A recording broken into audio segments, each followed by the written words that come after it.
Hello friends, welcome back once again. Friends, आज की class में हम लोग डिस्कस करेंगे कि संरक्षित क्षेत्रों के बारे में, अर्थात क्या, जैव विविधता के संरक्षण के क्षेत्रों में जैव विविधता के संरक्षण के बारे में बात करेंगे। हम संरक्षण वाले जो क्षेत्र है, संरक्षण क्षेत्र की बात करेंगे। क्लियर? जैव विविधता के संरक्षण क्षेत्र, दरअसल अगर कोई क्षेत्र, अगर किसी गवर्नमेंट के अंदर में किसी क्षेत्र को अगर किसी विशेष भाग के लिए अगर डिनोट किया जाता है तो कंफर्म है कि उसके लिए कोई ना कोई नियम या कानून बनाए जाएंगे। जैसे अगर कोई राज्य बनाई जाती है तो उस राज्य के लिए एक नियम, एक बाउंड्री बनाई जाती है, तो ये गवर्नमेंट अप्लाई करती है कि यहां से कहां तक की क्षेत्र। जैसे एग्जांपल देखिए, जैसे मान लीजिए कि यह, जैसे ये यूपी का क्षेत्र है, ठीक है। देखिए, ये मान लीजिए कि यूपी का क्षेत्र है और यूपी के सटे हुए आपका क्या है, ये बिहार का क्षेत्र है, ठीक है। तो यूपी और बिहार का यह क्षेत्र कौन डिसाइड करता है? कि ये दोनों का क्षेत्र हमारा सेंट्रल गवर्नमेंट डिसाइड करता है, अर्थात कि केंद्र ये डिसाइड करता है कि कितना क्षेत्र यूपी का होगा और कितना क्षेत्र बिहार का होगा। मतलब एरिया को, पूरे जो क्षेत्रफल है, उन क्षेत्रफल को डिसाइड कौन करता है? केंद्र सरकार करती है। जैसे मान लीजिए अगर बिहार की क्षेत्र की बात कीजिएगा तो 94136 यही है आपका।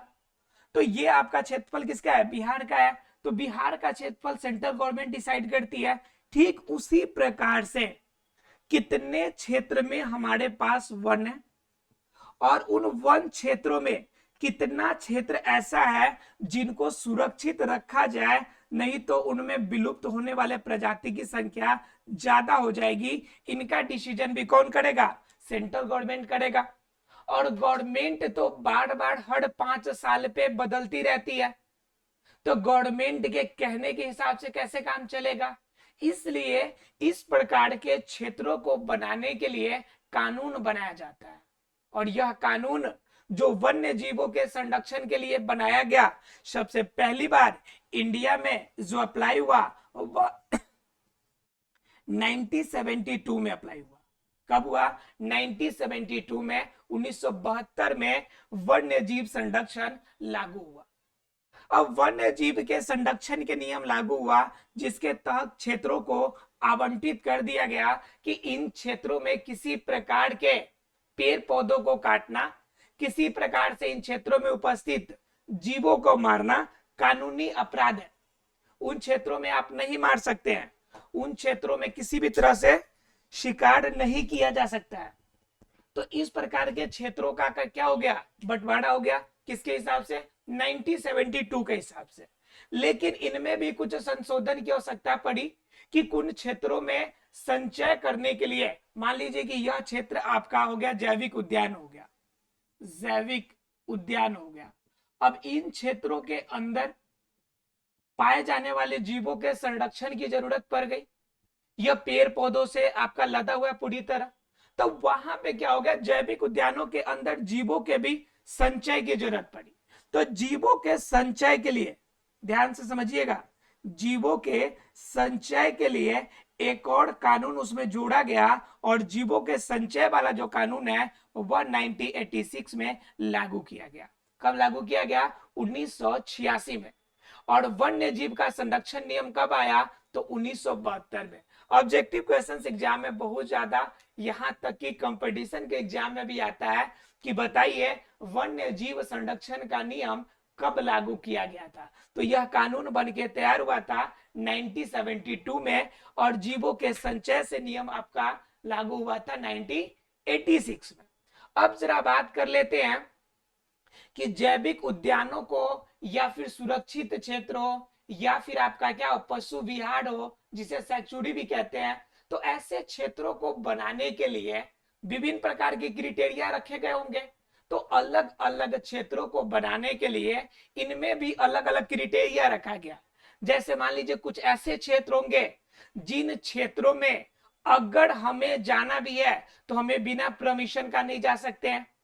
अगर किसी पेड़ पौधे को अगर काटना है तो बिना परमिशन का तो उसमें काटने का कोई सवाल ही नहीं उठता है। यहां तक कि पशु चारण के लिए भी हमें अनुमति की आवश्यकता पड़ती है, या सीधे शब्दों में कहा जाए तो वो पूरी की पूरी एरिया रेस्ट्रिक्टेड एरिया के अंतर्गत आती है। जैसे मान लीजिए आप कहीं भी नॉर्थ ईस्टर्न एरिया में जाइएगा तो वहां पे आईएलपी है, ठीक है, इनर लाइन आपका क्या, इनर लाइन कंट्रोल के लिए इनर लाइन परमिशन की आवश्यकता पड़ती है। मतलब आपको आधार कार्ड चाहिए, आपका रजिस्ट्रेशन कराना होगा कि आप कितने क्षेत्र के लिए जा रहे हैं, कितने समय के लिए जा रहे हैं और किस पर्पज से जा रहे हैं। आप डायरेक्ट नहीं जा सकते हैं। तो इस प्रकार के संरक्षण नियम सब कब लागू हुआ?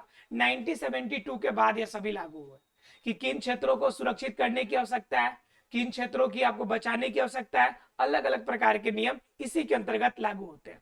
अब जरा हम बात कर लेते हैं कि यह संचय अगर लागू हो गया, 1972 का अगर नियम लागू हो गया और 1986 का नियम भी लागू हो गया, तो इनमें अलग अलग क्षेत्र आपके बनेंगे। तो पहला क्षेत्र संरक्षित क्षेत्र में अगर देख लिया जाए हम लोग का, तो पहले संरक्षित क्षेत्र में क्या आ जाएंगे? वैसे क्षेत्र जो पूरी तरह से सुरक्षित है, जहां पे कुछ भी आना जाना बिल्कुल भी बंद है। तो ऐसे में इससे चीजों को हम कहते हैं राष्ट्रीय उद्यान। क्या कहते हैं इसे? राष्ट्रीय उद्यान, या इसे हम लोग कहते हैं नेशनल पार्क। क्या कहते हैं? नेशनल पार्क या राष्ट्रीय उद्यान। तो इनमें क्या है कि इन क्षेत्रों में आपको किसी भी तरह के पेड़ पौधों को नुकसान पहुंचाना बिल्कुल मनाही है। कोई चांस नहीं है कि आप यहाँ पे किसी भी तरह से कोई भी आप क्या करें, किसी भी तरह से पेड़ पौधों की कटाई करें। और इंडिया के अंदर सबसे पहला जो नेशनल पार्क है वह उत्तराखंड में है, और वह नेशनल पार्क की स्थापना सबसे पहली बार 1936 में हुई थी। कब हुई थी? 1936 अर्थात कि 1936 में। और इस पार्क का नाम क्या था? तो जिम कॉर्बेट। क्या नाम है इसका? Jim Corbett. और जिम कॉर्बेट है कहां पर? तो ये है आपका उत्तराखंड में, ठीक है। ध्यान रखने वाली बात यह है कि यह सबसे प्राचीन, सबसे पहला राष्ट्रीय उद्यान भारत का है। अब इन क्षेत्रों में क्या है कि इन क्षेत्र में किसी भी तरह से सरकार कंट्रोल करती है। सरकार चाहे तो ही आप उसके अंदर प्रवेश कर सकते हैं। वहां के पेड़ पौधों काटने, तोड़ने या पशुचारण की तो बात छोड़िए, एंट्री के लिए भी आपको परमिशन लेने पड़ते हैं। उसकी जितनी भी रेस्ट्रिक्टेड एरिया है उन क्षेत्रों में आपको पूरी तरह से बाउंड्री किया गया है, और बाजाबता उसके अंदर रेंजर ऑफिसर को रखा गया है। और रेंजर ऑफिसर क्या करते हैं कि आपको पूरा अंदर के जितने भी है जीव जंतु उनकी सुरक्षा के लिए हर संभव उपाय करते हैं। अंदर आपके क्या बने गए हैं? आपका जो पशु चिकित्सालय बनाए गए हैं अंदर, फिर पेड़ पौधों को देख रेख की दवाइयां या अलग तरह की पौधे की आपकी जांच पड़ताल के लिए भी विभिन्न प्रकार के आपके क्या बनाए गए? छोटे छोटे विभाग बनाए गए। उनमें सर्वेक्षण करने वाले बहुत सारे जो वैज्ञानिक होते हैं उनको अनुमति होती है, और वो उन क्षेत्रों में जाके सर्वेक्षण कर सकते हैं। क्लियर है आप लोग को? राष्ट्रीय उद्यान इसके अलावा बहुत सारे हो सकते हैं, ठीक है। या वैसे अगर बात किया जाए पूरे इंडिया के अंदर टोटल आपका संरक्षित क्षेत्रों की अर्थात कि राष्ट्रीय उद्यान की, तो लगभग 84 है। टोटल कितने हैं? 85, 84 नहीं, टोटल 85 अर्थात कि 85 राष्ट्रीय उद्यान आपके इंडिया में, ठीक है। और जिनमें से पहला जिम कॉर्बेट है। जनरली आपसे यह पूछा जाता है कि नंबर ऑफ आपके नेशनल पार्क्स, या फिर पूछे जा सकते हैं कि पहला कौन है, स्थापना कब हुई थी, और इन क्षेत्रों में क्या विशेषता रहती है। तो ये वैसे क्षेत्र है जहां पे अनुमति नहीं है। उसके बाद अगर दूसरे पार्ट की बात की जाए, इसी के अंदर 1972 के कैटेगरी के अंदर अगर दूसरे पार्ट की बात की जाए, अब बात कर लेते हैं कि अगला सेक्सुडी आती है। सेक्सुडी का मतलब होता है कि पशु विहार। पशु विहार, ठीक है। अभी हम लोग इससे पहले बात किया था हम लोगों ने नेशनल पार्क की। पहला नंबर किसकी बात किया था हम लोगों ने? नेशनल पार्क्स की अर्थात राष्ट्रीय उद्यान की। और नेशनल राष्ट्रीय उद्यान जो है पूरे अपने देश के जो भूभाग है उसका सिर्फ 1% क्षेत्र में नेशनल पार्क्स इंडिया में अवेलेबल है। उसके बाद करेंगे पशु विहार की बात। तो पशु विहार दूसरे नंबर पे, इसलिए सीधे शब्दों में इसे याद रखने का आसान तरीका है कि दूसरे नंबर पर यह है तो पूरे भूभाग का लगभग 2% हिस्से में क्या है आपका कि यह पशु विहार है। और पशु विहार की टोटल अगर बात कीजिएगा तो इंडिया में टोटल आपके कितने हैं? लगभग 484 सैंक्चुरीज अवेलेबल है। अब बात आती है कि पशु विहार और नेशनल पार्क, इन दोनों में डिफरेंस क्या है। तो नेशनल पार्क के अंदर किसी भी चीज के लिए बिल्कुल कंप्लीटली रिफ्यूजल है, पूरी तरह से इनकार है कि उन क्षेत्रों में आप नहीं जा सकते हैं। लेकिन पशु विहार में क्या है कि आपका मालिकाना अधिकार हो सकता है, मालिकाना अधिकार हो सकता है। तो मालिकाना अधिकार का मतलब हो गया कि अगर आपको अधिकार है तो आप अगर पेड़ पौधों को लगाए हैं तो हो सकता है कि उन क्षेत्रों में जाए या किसी आवश्यकता या किसी पर्पस के अकॉर्डिंग उन क्षेत्रों में से कुछ पौधे को कटाई कर सकते हैं, ठीक है, जो पूरी तरह से सूख गया हो या कोई स्पेसिफिक रीजन की वजह से अपना मालिकाना अधिकार के अंतर्गत उस पशु विहार वाले क्षेत्र में जा सकते हैं। लेकिन उन क्षेत्रों में भी जानवरों का शिकार करना यह अपराध है। उन क्षेत्रों में भी जानवरों का शिकार करना दंडनीय अपराध है। और जानवरों में सबसे ज्यादा शिकार पर आपका सबसे ज्यादा प्रतिबंध किसके लिए है, तो हिरन के लिए है, ठीक है। और हिरन वाले कौन हिरन, तो कस्तूरी वाली हिरन है ना जी। कस्तूरी वाले जो हिरन है इन पे सबसे ज्यादा आपका क्या है, रोकथाम है। ध्यान रखिएगा, इसी केस में आपके सलमान खान भी बहुत दिनों तक केस में उलझे रहे थे, सलमान खान, इसी हिरन के शिकार के कारण, राइट। तो समझ सकते हैं कि कितना ज्यादा यह दयनीय कंडीशन है, टफ कंडीशन है कि उन क्षेत्रों में आप शिकार करना तो बिल्कुल भूल जाइए। हो सकता है कि अगर किसी भी तरह के कोई पौधे में कमी हो या किसी भी अन्य आवश्यकता के कारण आपका अधिकार है, मालिकाना अधिकार है, उसमें आपका क्षेत्र पड़ता है और आपने सरकार को उस क्षेत्र विभाग को पशु विहार के रूप में दे दिया है, तो उस कंडीशन में हो सकता है कि कुछ पौधों पर आपका अधिकार उस पर बना रहेगा, लेकिन फिर भी उन क्षेत्रों में आप जानवरों का मारने का अधिकार नहीं ले सकते हैं, ठीक है। तो यह दूसरी बात हो गई। तो पहला नेशनल पार्क, दूसरा पशु विहार। अब तीसरे नंबर की अगर बात करें तो तीसरा नंबर है आपका संरक्षित जैव मंडल। संरक्षित जैव मंडल, अब देखिए संरक्षित जैव मंडल का मतलब हो जाता है कि ऐसे क्षेत्र, ऐसे जैविक क्षेत्र जो पूरी तरह से संरक्षित है। लेकिन संरक्षित के अंदर भी तीन तरह से होते हैं। संरक्षित के अंदर भी कितने तरीके से होंगे, तीन भाग होते हैं इनके। पहला भाग तो कोर एरिया होता है, कोर एरिया। तो कोर एरिया का मतलब होता है कि बिल्कुल बीच वाला भूभाग, मतलब ऐसा क्षेत्र जिन क्षेत्रों में आवाजाही और साथ में शिकार करना, पेड़ पौधों को काटना किसी भी रूप में अलाउ नहीं है। मतलब इन क्षेत्रों में कुछ भी करना अलाउ नहीं है, ठीक है। यानी किसी भी तरह से अवैध तरीके से न प्रवेश करना, न अवैध तरीके से पेड़ पौधों को काटना, न शिकार करना, हर काम के लिए आपका उसमें रोक है, किसी भी तरह से अलाउ नहीं है, ठीक है। दूसरा केस इसी में आता है कि आपको क्या किया जाएगा कि उन क्षेत्रों में आपका अलाउड रहेगा, लेकिन कुछ भूभाग के लिए उसमें क्या रहेगा, कुछ भूभाग के लिए, कुछ क्षेत्रों के लिए, कुछ क्षेत्रों में आपको क्या हो सकता है कि कुछ क्षेत्रों में आपके लिए अलाउड रहेगा कि आप पेड़ पौधों में हस्तक्षेप कर सकते हैं, ठीक है।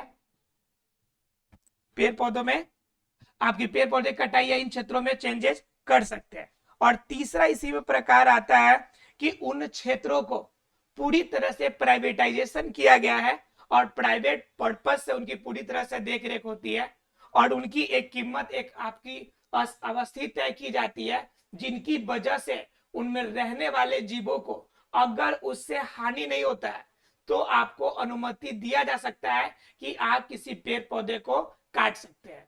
मतलब ये कंडीशन है कि आपके पेड़ पौधे के काटने से, आपके जलवायु में परिवर्तन करने से, किसी भी प्रकार से उस जंगल, उस क्षेत्र में परिवर्तन करने से वहां पे रहने वाले जीवों को किसी रूप में कोई हानि ना हो।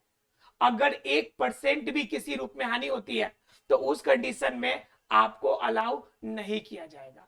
तो इस संरक्षित जैव मंडल के अंदर भी कितने भाग होते हैं, 3 भाग होते हैं। तो अलग अलग केसेस में हमारी जो कंट्री होती है, हमारे देश के संरक्षण के अलग अलग उपाय अपनाए जाते हैं। तो आशा है ये 3 बातें क्लियर हो गई होंगी।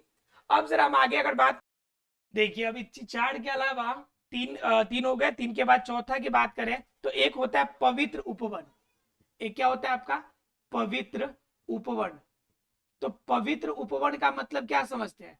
पवित्र का मतलब कि आपकी क्या हो गई? आस्था से जो जुड़ गई, जो चीजें आपकी आस्था से जुड़ी हो।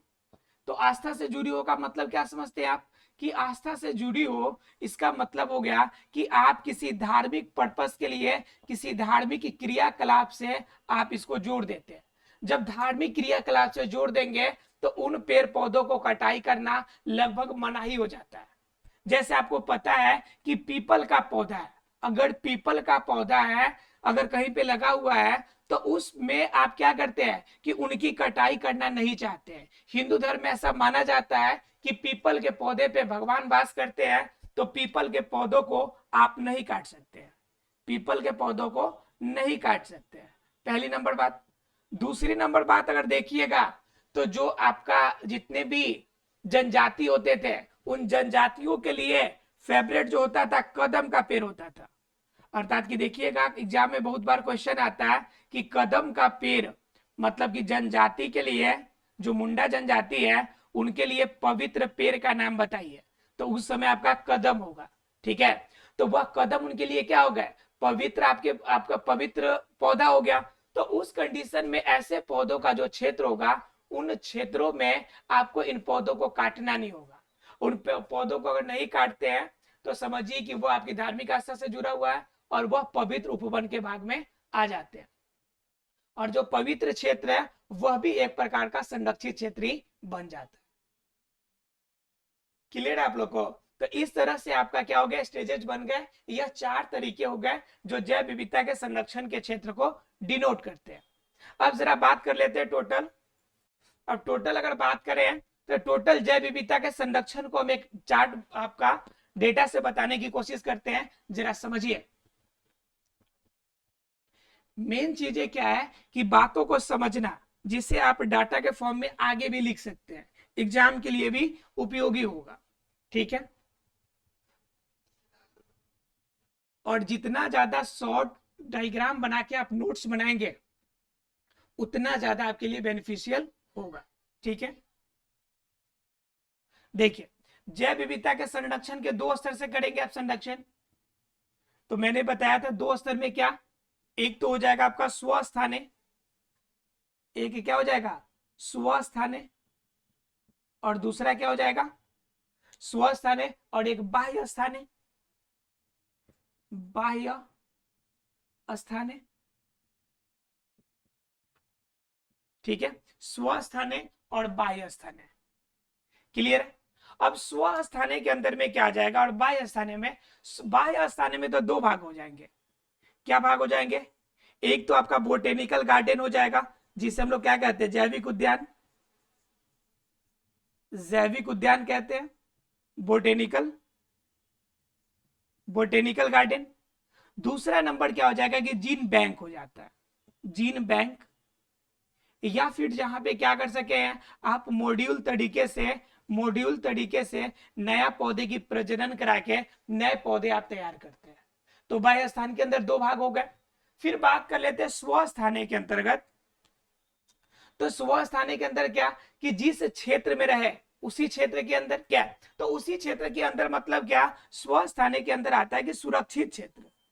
कौन सा क्षेत्र? जो क्षेत्र सुरक्षित है या संरक्षित क्षेत्र, सुरक्षित क्षेत्र।